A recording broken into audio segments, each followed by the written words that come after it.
Vice President of League of Women Voters, and I want to say that League of Women Voters is a nonpartisan, nonprofit organization of both women and men that aims to promote good information and civic participation and voting in our society.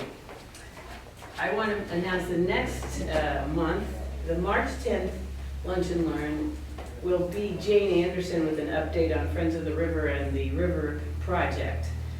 We've been hearing about her for a long time now, about the River Project, and it's making progress.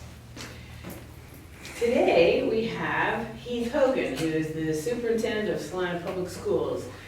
Mr. Hogan started in July, and I was part of the interview process on the school board, so we interviewed him in February and hired him in February. So he came to us from Twin Valley, which is down in Lindsborg, but he has a lot of history before he was in Twin Valley, and I think he'll tell us all about that. So let's welcome Heath Hogan.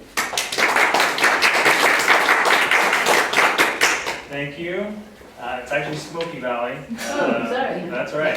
I'll get to that in my speech too. So, good afternoon. Again, my name is Heath Hogan. It's an honor to be standing here today as the Superintendent of Salina Public Schools. I'll start this afternoon by telling you a little bit about my family first. This is my family. I'm married to an amazing woman who's also an educator, my wife, Minnie. Works for the Kansas State School for the Blind. It's based out of Kansas City, Kansas, as an orientation and mobility instructor. She's also certified for the visually impaired and holds a K-9 elementary degree. Our three beautiful girls, Lexi, Carson, and Kira. Lexi is the oldest, 27. Carson is our middle daughter, 24, and Kira is our youngest, 21. This is an old picture, so they would kill me to know, and maybe will kill me now that this is being videoed, to know that I'm still using this in my presentation. It's very outdated. The older two girls are graduated, one with a degree, Lexi from WSU. She played volleyball at Hush Community College and then on at WSU, played there as well. She has a business degree from there. Carson, our middle daughter, has a psychology degree from Friends University. And Kira, the youngest, is a junior at Bethel, and she's studying music and theater. We've had recent change in our immediate family. The oldest daughter, Lexi, we moved her to Seattle, Washington over Christmas break. That's a big change for us because the first time in her 27 years she has lived more than 4 hours away from us. So we're all adjusting to that to a certain extent. And then our middle daughter, Carson, just got married right before Thanksgiving. And so having an addition in our family, son-in-law, I married a local kid from this area, so we're pleased to have them sticking around the area. They currently live in Wichita, but get back and forth to see us and his parents as well. So interesting times change as kids are getting older, and we're getting to adjust to that. A little bit more about me. I've lived in 7 different states growing up. My family was in agriculture, feedlots, ranches, farms. I grew up on a ranch that resembled the TV show Yellowstone, if you've ever followed that. Yep, that's one of the pictures up there representing that. We lived on a 385,000 acre cow-calf operation, if you can imagine. It was in northern Nevada. We did everything as if it were done 100 years ago. We broke horses, roped and dragged cattle to the fire for branding. We even had a bunkhouse and a cookhouse. In addition to that, growing up on the ranch, I've had some pretty interesting jobs along the way prior to finding my spot in education. I've been a bank teller, worked at a pizza place, put together farm machinery, cowboyed, which I will talk about in a little bit. But maybe one of the most interesting positions that I've ever held was I worked in the tunnels of a gold mine. Also representing a picture there. One of my many interruptions of college, I was on the 10-year plan. I worked in the tunnels of a gold mine. It was actually called the Chain Gang, and to describe it simply, they put a shovel in my hand, and I went down in the tunnels and I dug dirt for 8 hours a day. So that was a pretty interesting job growing up. In the early 1990s, my parents moved to Garden City, southwestern Kansas, to run a 60,000 head feed yard there. When I was in college, I was young, dumb, making bad decisions for myself, and decided that I had no idea what I wanted to do. So I called my dad and explained all that to him and said, can I come work for you? And of course he said yes. So I moved to Garden City and started cowboying for him, checking cattle in the early 90s. In the winter of '92, we had 78 inches of snow that winter. Some of you might remember that winter. And I was on the back of a horse, freezing to death all winter long, and decided I needed to go back to school. So I did that, and I started teaching in '96, '97. That young man there is me. I can't remember if it's student teaching or actually my first year teaching, but 30 years ago, roughly, I started my career in education. Teaching 5th grade math and science, I also coached a little, later changing to a technology teacher. They wouldn't call it now, pretty dated, antiquated back then. It would probably be more of a STEM class now in our current setting. I was an elementary school principal for a year, and then I took that building over, and I was the head principal for 12 years at an elementary school. Before moving to central office, and I was an HR director for a year, and then got promoted, and I was the deputy superintendent in Garden City for 7 years after that. Then I had an opportunity to take over the superintendency in Lynchburg, Smoky Valley, and so I did that 3 years ago. Was there for 3 years, and now I'm blessed to be here with you today as a new superintendent of Salina 305. We've had a tremendous start to our school year. It's been a very good transition. People super welcoming to me and certainly my wife and being here in the community. So as educators, we often just get caught up in talking about school. That feels like that's all we ever do. We talk about school when we're at school. We talk about school when we're not in school. And so that's what we're going to do today. We're going to continue some of those school conversations. And I'll give you almost kind of a state of the state, if you will, of where we're at with the Salina Public Schools. So just some general facts about us. So we have just under 6,800 students, 1,765 staff. Those would be considered full-time positions, so almost 1,800, but the total number of people that we employ is about 2,300 to make up that full-time FTE. So one of the largest employers in our community. 630 of our students are English language learners, so English is not their first language. And about 20% of our students qualify for special education. That is a little higher than the state average. Usually that's around 17% in the state of Kansas, so we're a little higher than that. We have almost 62% qualify for subsidized meals, either free or reduced. In educational terms, we call that at-risk.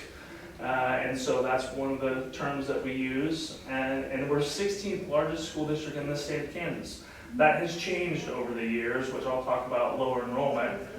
Interesting twist of fate, if you will.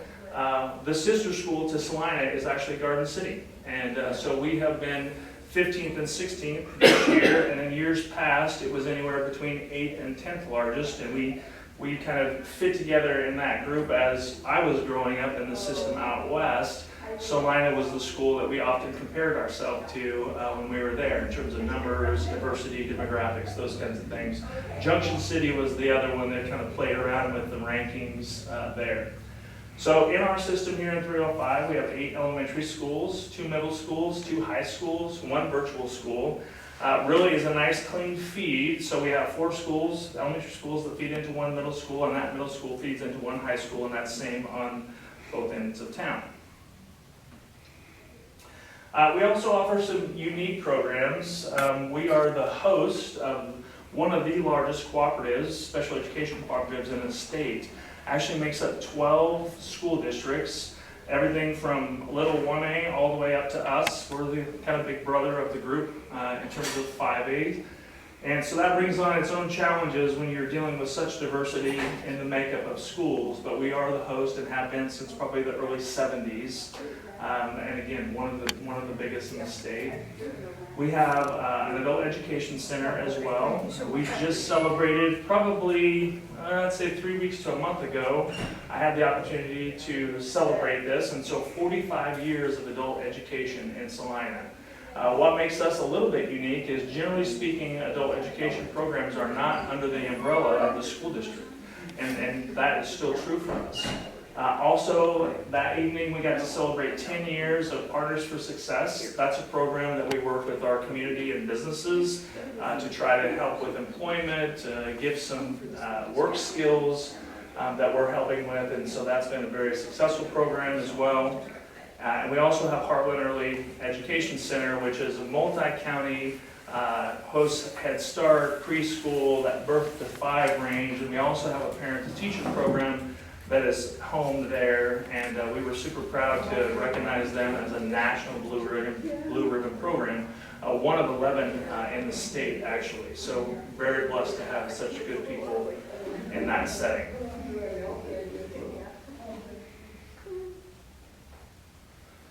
So I talked a little bit about our shrinking size earlier, 8th to 10th largest school district in the past when I was out west, and now we're 16th. It's because of our declining enrollment. This is not unique to USD 305. It's happening in most school districts around the state of Kansas, probably in the 90% range that are actually declining enrollment. And so sometimes we get locked into our local business, like what's happening here, and we don't look outside of our normal walls. And so this is happening, and it's happening on a slow and steady rate, I will say. No one big event. You might be following in the news and hear some other school districts like Emporia, as an example. They just closed down a Tyson and packing plant there that reduced their school size by around 400 students, I believe, all kind of one shot, which is devastating to a school. Ours is slow and steady, typically about 1% a year. So around 2014 was our peak enrollment. We were just over 7,000 kids at that time, and you can see we've lost about 600 kids in that 10-year time period, and the projections is that will continue to happen. And so sometimes the question is why. There's certainly lots of variables to that, but we believe the main cause of that is just lower birth rates and happening in our community. So this becomes a challenge for us with lower enrollment as we move forward, and we'll talk about funding a little bit now, because that is how we generate funding with our, this is not going to play nice here. So we'll talk about funding. So in the educational programs, we're funded on a per student basis, and so the state of Kansas allocates so many dollars per child. It's called base state aid, and that number has been increasing, as you can see, since fiscal year 18.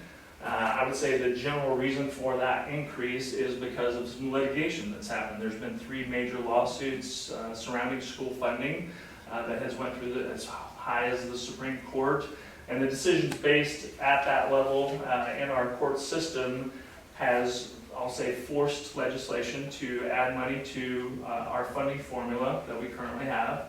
And so that number has been increasing, which has been great because it offsets a little bit of our downward enrollment. As we're losing kids, the funding has been going up, so we're getting more per child, which offsets some of the deficit in revenue that we've gotten over time. And you'll be hearing a lot more if you follow the news, certainly going through a big system right now with our legislative session. And so the formula that we've had for 20 years is now to be sunset in 2027. That's when it needs to be at least reviewed. My guess is that will be rewritten somehow. And so legislation is doing lots of legwork right now, figuring out what that might look like, which makes us feel a little uneasy from the educationer standpoint, what that looks like. So that's a little history with our school funding. And then what happens with the funding locally? So this is mill levies. So this is basically the taxes that we collect is based on our assessment of our community. And so we have several categories of revenue that's generated from our taxes. So the first, this bottom area that you see is 20 mills. That has become standardized through this formula. Every school district takes 20 mills, so whatever that dollar amount is for their community, and we pass that along to the state. That's standardized, and that's our general fund. The red area that you see there is for capital outlay. So we get to collect a maximum of 8 mills for that. For capital outlay. Capital outlay expenses are generally those things, they're tangible kinds of things. So like when we want to do something for our buildings, we want to buy a piece of equipment, the turf that we just put in at South High School, the things that you can kind of see and touch generally come out of capital outlay. So we collect those mills for that. That's a maximum amount. The little sliver of green that you see, 3/4 of a mill, that actually gets applied to that adult education that we talked about earlier. That has been something that it's a 5-year plan to collect that rate, 0.75, and this year will be up for a time for us to renew that request of having the 3/4 of a mil on there. The purple area that you see is for bond and interest. We passed a fairly large bond in 2014, if you remember that, somewhere in the neighborhood of $110 million. And so the bond and interest, essentially, it's that debt, that loan that we have. We collected, the taxpayers voted on that. And so we collect a mill rate to pay off that debt over time. It's a 20-year loan, if you will. And so that's the amount, and it's only used for that payment, almost like paying your mortgage payment, if you will. That's the only thing that those taxes are applied to. And then the supplemental general fund is the top area, the blue. There's a little bit of fluctuation there. It's based on our general fund budget, so we can actually collect up to 33% of our local tax dollars for that, called local option budget. And we do that, we've maxed out that for a long time now. And it fluctuates based on, again, the evaluation that we have in our community. So this is the mill rate history that we've had clear back since 2017. And although there are some spikes in some lower areas, you can see in general, this really should be a pretty tight graph because the numbers don't fluctuate much. 55.74 total mills, that's all of those columns from the last slide, all added up together. And that's what we collect towards the school district. And we end that with 55.13. So in that amount of time, 55.74 to 55.13, not a whole lot of fluctuation, even though it might look a little drastic. So another area, we talked about our co-op. Special education funding is another area that is a challenge. We talk about school funding and generally group these two things together, our general fund and our special education funds. Oftentimes, though, those pieces are separate. And so you'll hear Governor Kelly talk about fully funding education.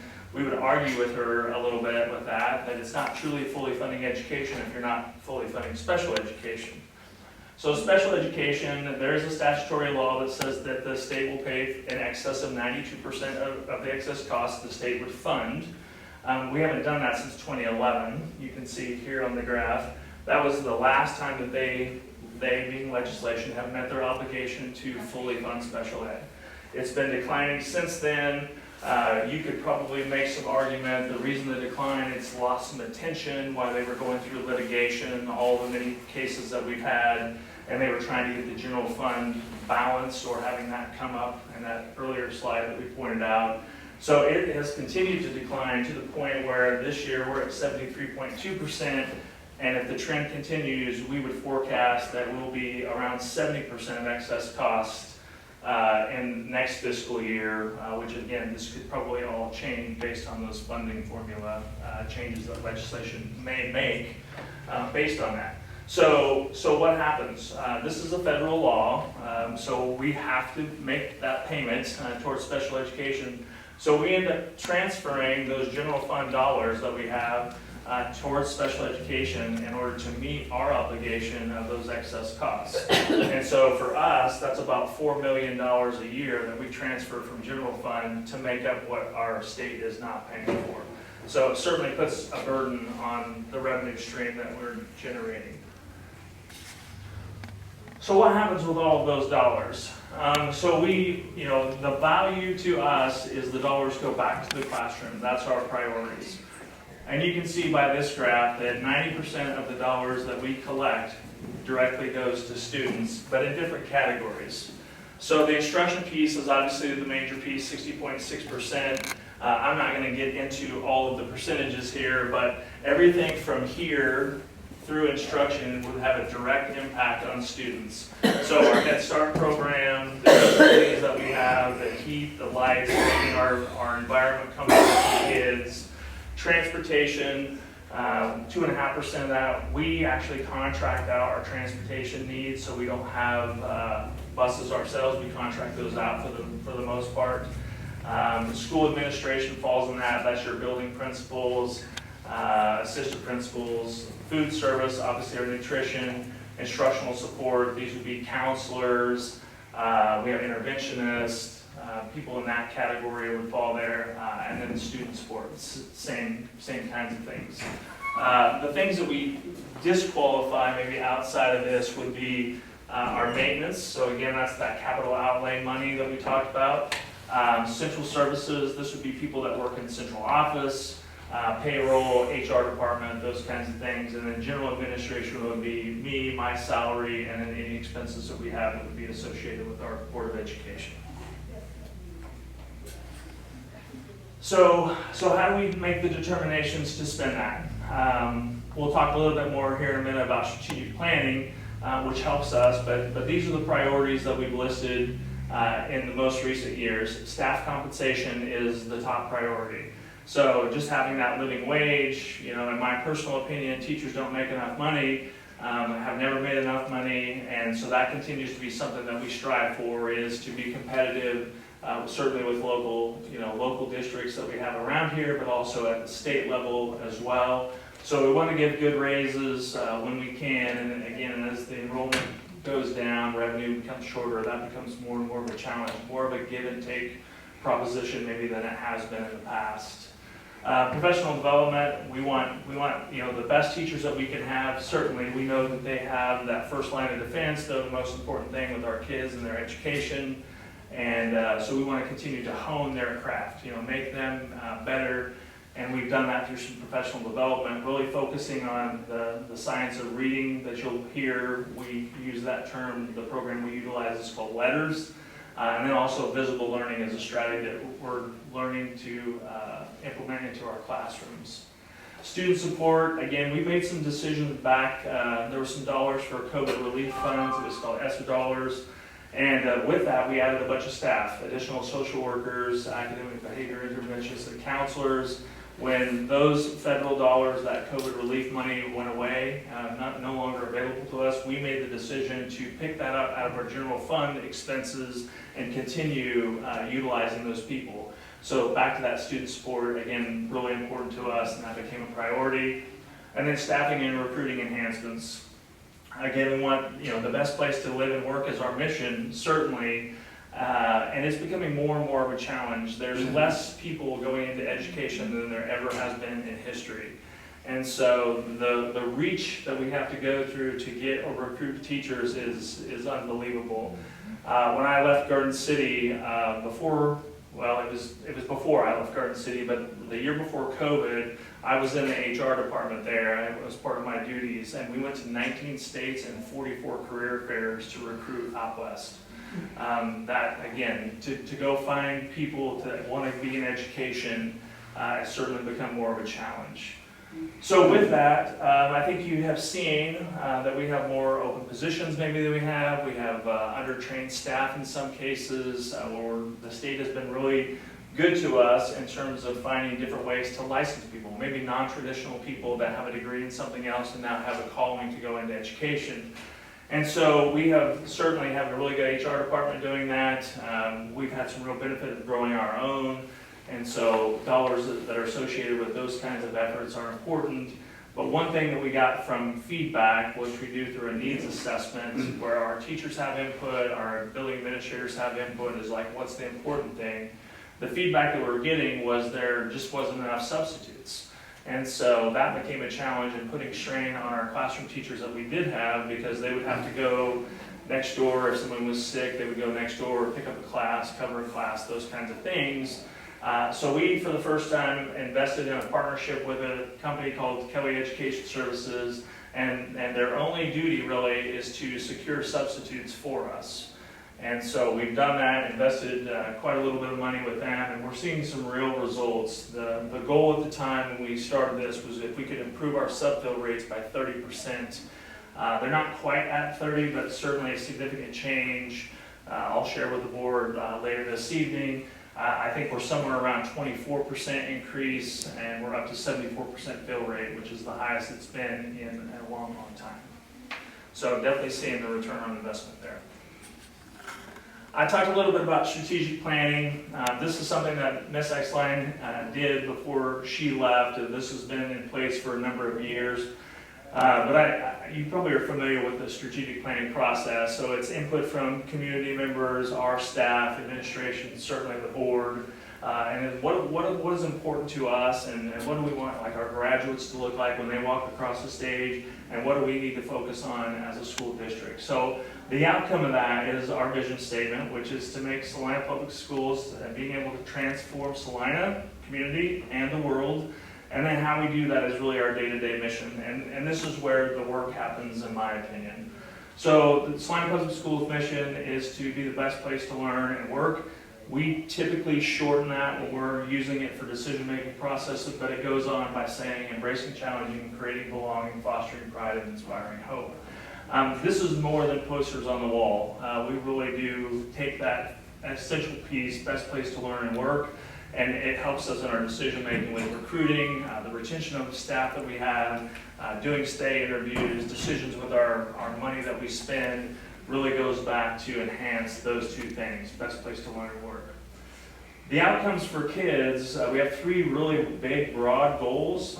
Increasing student communication is one, critical thinking is another, and student social emotional skills as a third.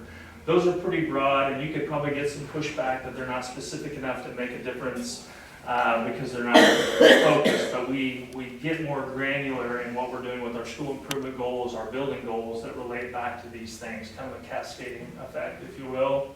But communication, it fits into reading, writing, listening, speaking, that critical thinking, typically would transfer to math and science content areas, but you can get that through reading too, critical thinking over texts, those kinds of things. And some people associate goal 3 with just the soft skills or employability skills that we're trying to enhance with our students as they're entering their careers or workforce.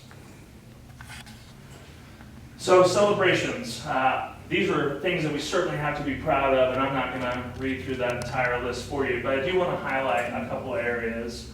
Extraordinary opportunities for academic excellence in the arts, music, activities, and athletics. Just the whole child, broadening opportunities that we have for our kids is important. We have sometimes a unique situation because we are one of the largest schools in our area. In central Kansas, we have typically more resources, more opportunities to do different types of things that they may not get in a smaller setting. And when we look at these pictures here that you see, people would call that hands-on learning. We in education would call that CTE, or career technical education. It's the applied technical work that they do. Welding is an example of that. We have a great welding program in our school district, and it is growing like crazy. Our teacher, we have one facility. All of our welding program is housed at Central High School. And so kids from South still have the opportunity to participate in that, but they have to come to Central to do that. And that program is growing so much that the teacher is actually teaching summer classes in order to get kids cycled through because the class sizes are so big. So it's really remarkable. Drafting is another one. We have a culinary arts program that's second to that. You might have participated in that, and Feed the Fae. They've been there in their chef coats and being able to design menus and doing real world applications towards those things. So the areas to what we would call CTE, to get credits in that, that's grown 135% and the credits earned since 2016. So this is probably one of those areas since we were in school that we have gotten a lot better at. When I was in high school, I maybe saw the counselor at the beginning of the year and they handed me a sheet of paper that had my schedule on it, and you went and did that. Now our kids have a voice in their education, what they're interested in, what pathways they want to explore. So we have gotten excellent in terms of having kids have a voice and a say in their programs. So celebrations, again, certainly something that's important to us. This again goes back to the mission of being the best place to learn and work. Part of that is just recognizing our staff. They're the power, they're the machine, or the part that makes our machine work so well. And so we want to celebrate those accomplishments, certainly. And so this bottom half of this slide is really a part of that. So these are all reoccurring awards or recognitions that we do Two really big ones probably are the Teachers of the Year. So every year we nominate 2 Teachers of the Year locally, and then they get an opportunity, they don't have to, but they get an opportunity to submit an application to be a Kansas Teacher of the Year. And so then that's into the big pool, and then the state actually narrows that down to 8 finalists, and there's some real rewards if they get selected to do that. And then the next one is the 2 Horizon Award recipients. I really like this award. This is because it happens at the beginning of your career, which you might think the Teachers of the Year might happen later in your career when you're better at your craft, have some more peer recognition perhaps. But the Horizon Award is given to a teacher who has just finished their first year. And so they're again submitted to the state, and it can be a state recognition on top of what we do locally.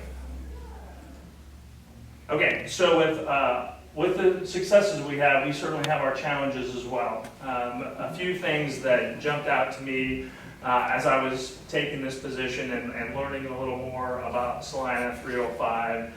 One of the areas that has happened before I got here was to start tackling our chronic absenteeism. So chronic absenteeism, if you're not familiar with that, it's a data point that the nation looks at, but certainly our state. And in order to qualify or get checked as a person that's chronically absent, you have to miss 10% of the school days that you have. For us, that's 18 days. So 3 years ago, Ms. Exline and the staff recognized that our number was out of whack. It was too high. We were somewhere in the neighborhood of 36% of our kids, so a little over 1 in 3 kids met that definition of chronic absentee, and so we had 1 in 3 kids essentially missing 18 days or more. So the bad side of that is you miss more school, you're missing out on that good quality instruction, it breaks up the rhythm of the classroom teacher if you have some kids here this day and not another.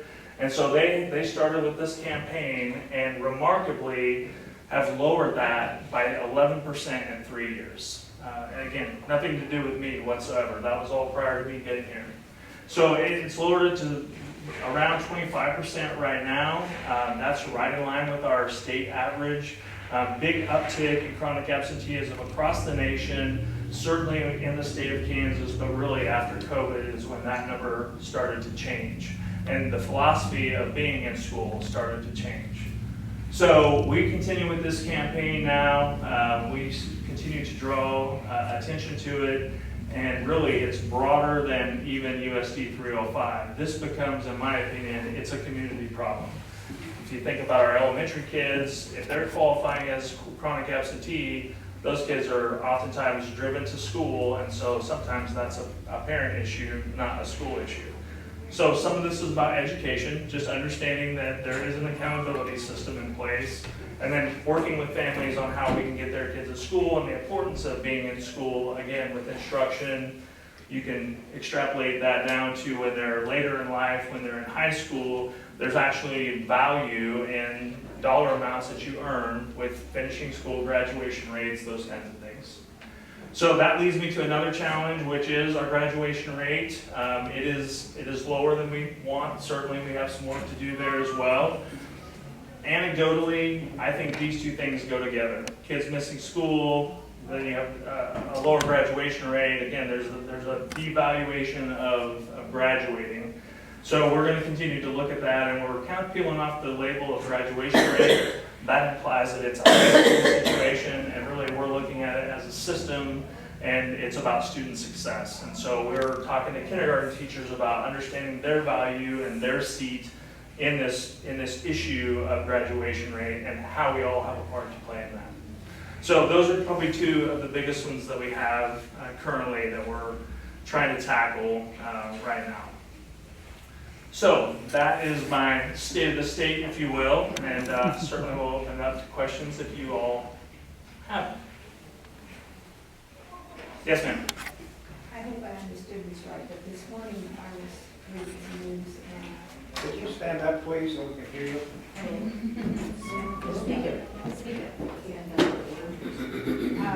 This morning I was looking at the news and I saw an article about a House Bill 2489, which involved dealing with kids, school kids that have issues with using fentanyl. And the article, as I understood it, was saying that there's possibility of the schools will stop the, I can never pronounce it right, Narcan. well, NALOXONE, and that the personnel, even though it doesn't fit into their employment understand or degree, the personnel will be able to voluntarily give the Narcan to students if it's determined that this kid is struggling with fentanyl. And they're saying that it's like having available, you know, in schools, they have defibrillators available for fire extinguishers for emergencies, and now they're talking about seeing this as an emergency. Have you heard about that? And I can't speak to from 305's perspective, but I'll give you my history. We had it available when I was at Smoky Valley. So one of the issues was a fear of giving to a student that perhaps might not need it. Misdiagnosis perhaps. So this Good Samaritan law somewhat kind of overlaps with that, is basically holding our employees harmless if you're acting in good faith, that there wouldn't be any kind of legal ramifications for administering Narcan to students. I think that's probably what you're talking about. I'm not familiar with that bill that's out currently, but that still exists and has existed in the past where we have board policy that allows that. Again, I'm not sure that 305 has adopted that policy, but other districts around have, and it's not just this year, it's been available in the past. Salina Public Schools does have it. Okay, thank you. they do have it. Great. Okay, thank you. Other questions? My questions has to do with, you have like 600 learning English students? Tell me again. You have like 600 students who are learning English? ESL students? One of the questions is where are they from, and another question is, are they catching crap from ICE type people? Like they don't want these foreigners. Yeah, demographically, I can't speak to all 600 of that. You know, that trend is happening where we have more identified students needing ESL supports, English as second language supports. That's been around for a long time. You heard me mention my history from Garden City. That number is much, much higher there in terms of that ESL support. So it's not anything new to Kansas, certainly, with the students who need ESL. Doesn't mean that they're necessarily coming from other places either. It's just that English is not their first language spoken at home. That's really what we look to provide supports from. Again, I can't really talk to the need for or what they're feeling with certain influences from outside in terms of ICE or other agencies. Other questions? I know you said that the population of your students is going down, but the city commission is talking about industry expansion that's going on right now. Sure. Kubota's going to put in 300 more jobs. We've got K-State putting in an artificial and intelligence entertainment facility. We've got Amazon. We've got SkyWest. Yes. The city's responded by putting in more housing. We've got 250 apartments out by Menards. They're going to put 250 more in. Right. We've got the aeroplanes area, all of which, if there's young students out there, are going to end up at Shilling. Yes, ma'am. And are you anticipating more students, and are you prepared? Yeah. Prepared would be the easier. Anticipation is the harder. We are not anticipating any more an increase. The trends that we're seeing based on that birth rate is what we're experiencing, and that's the cause of the lower enrollment. But again, there's not been a major change that would influence our enrollment. Like I gave the example of Tyson. You could see that one event had a direct impact on that particular school district. But we at Salina, as a community, have been growing in industry for a while, but we have not seen the results of that growth impact our enrollment in the schools. So I don't anticipate that. Those are all great examples. We would like to hope that that's happening, but there's no indication that that is going to change our enrollment based on some other business opportunities. The houses that you mentioned are more affordable, I think, than what we've had in the past, and that is good. But we're currently in a process of an enrollment study right now, and there is little to no impact based on this initial findings of the enrollment study. Yes, ma'am? Something that came to me, what someone else was saying, in terms of population, student growth, and different kinds of backgrounds, this is related to, are you aware of significant amount of issues between students? Fights or disagreements, you're not good enough, why are you doing it better? Do you deal with those kind of things? Well, certainly there's always student issues, kids not getting along, those kinds of things. But anything that's out of the ordinary, I would say like part of our day-to-day business, just things that are happening within our schools, but nothing upticks, nothing that's raising any flags for us that we need to change what we're doing. I will say part of the reason maybe for that is the work that has been done previously. Just the supports that we get for kids, the outlets that they have. We do a belonging survey every single year to make sure that we do have those supports, that kids know what resources are available to them. So we're working on the kind of preventative side of that rather than a reactive side. But nothing in my 7 months or whatever I've been doing this really indicates that we have a singular issue that's causing any problems. No more than what I would consider day to day. Yes, ma'am. Can you just talk about the rate of graduation? Because I know it's not high enough, but it's a little higher than it was before, right? Isn't it going up? Yeah,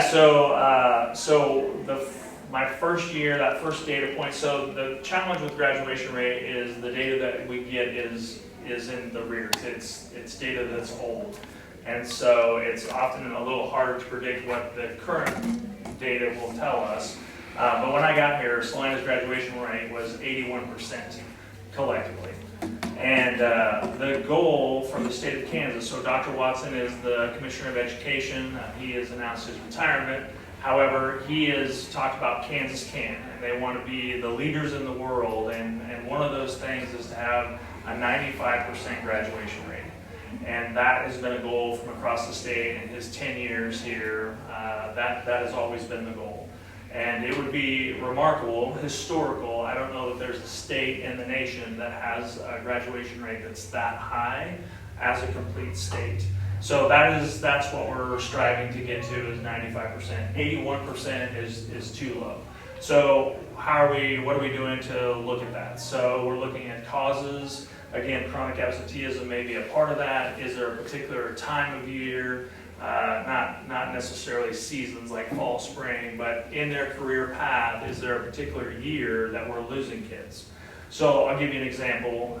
If I'm struggling in school, I get my freshman year, I have a certain number of credits available to me that year. And so I take my classes, I don't do very well, so now I've kind of dug myself a hole and I'm behind. But I still maybe transfer, and I'm technically a sophomore age student, but I maybe still am at the freshman level based on the number of credits that I have. If that happens again my sophomore year, and I'm still deficient in the amount of credits that I have, even though we have lots of opportunities available in 305, 32 options, actually we have 32 credits available, and so there would still be a chance for them to go on and get their diploma, but sometimes there could be a case where I've just dug myself too big a hole and I'm just going to give up and I'm going to withdraw from school. And so we're digging into that right now to see if there's any data or trends that says, this is the thing that's happening that's causing our lower graduation rate. But again, certainly I think the absenteeism is a piece of that, where kids just don't value school and I'm going to go do other things.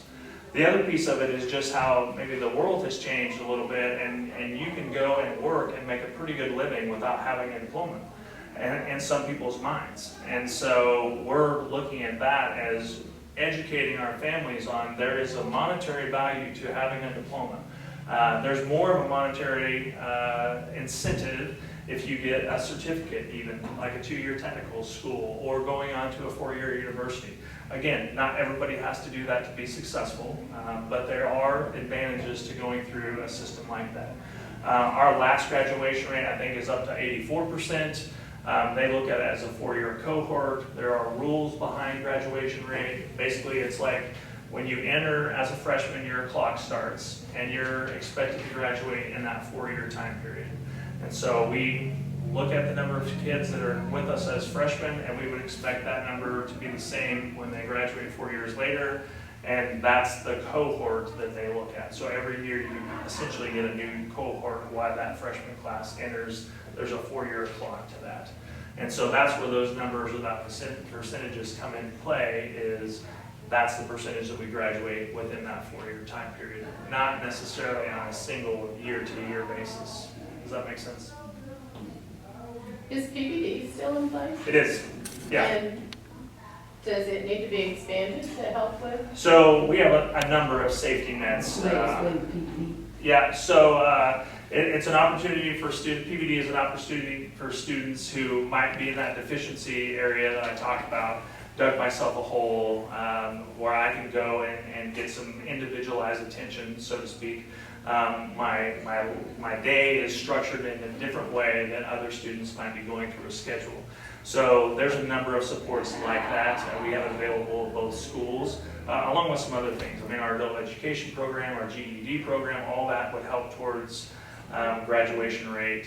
So we're doing a lot of those kinds of things, again, as hopefully prevention rather than reaction. Yes. I have a question. Yes. And you offered so much information, wow, I can't remember it all, but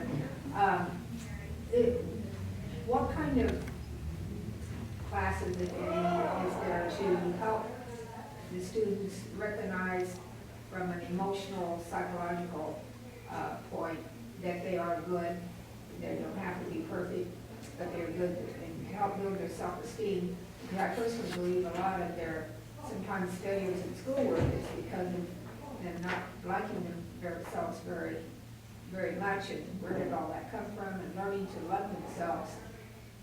Does that make sense? Sure. I don't know that we have individual classes that are designed specifically for that. I think that's more of a supportive role. So the kind of culture that we create at all of our schools, I think that's a piece of that, certainly.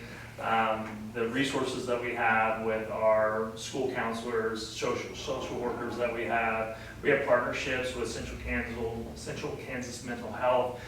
They have therapists that comes into our building.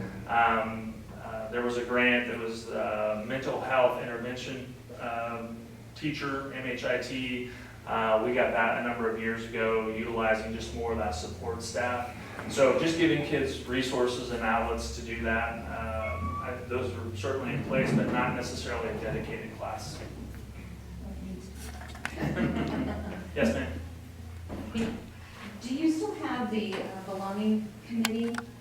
It was staff and community members, and it used to be the diversity committee, but since that's a taboo word now, they changed it to the belonging committee? Yeah, I don't know the answer to that. I know we still have a belonging survey that we utilize and analyze that data, but I'm not sure about the committee itself. Okay. Yes, ma'am. Stewart did. Stewart Elementary had a belonging committee. Well, all of them did. Yeah. Yeah, all the schools had one, so I was just curious if, and then, because I was on it. Okay. And then we'd come together as a committee, and they had representatives from all the schools, so I just wondered if that was still in place. I don't know the Because answer I to thought it that. was really valuable, I think they did. because it goes back to her question of Sure. everybody feeling that sense of belonging. I had a question about the 95% graduation rate. Is there any district in Kansas that has accomplished that? I think so. In Smoky Valley? I could Google We it. were individually, Smoky Valley was close. They were, my last year there, that particular year was 100% graduation rate. The 4-year cohort was probably somewhere in the 94 percentile then there. Again, different makeup of students, yes, but it's size. Size is also a portion of that too. 250 30 or so-ish kids in their high school versus 2,000 in ours. So, but yeah, there are some schools that are meeting that metric now. Yes. I have one last question about money. So, at the city commission, there was a tool and machine company there looking for a property tax abatement. And they were talking about an impact study of that abatement on the community. And the guy who was presenting said schools always take a bite when they do these abatements. I looked it up, and their first year, because this commission went ahead and gave the IRB to this company, it was $84,724.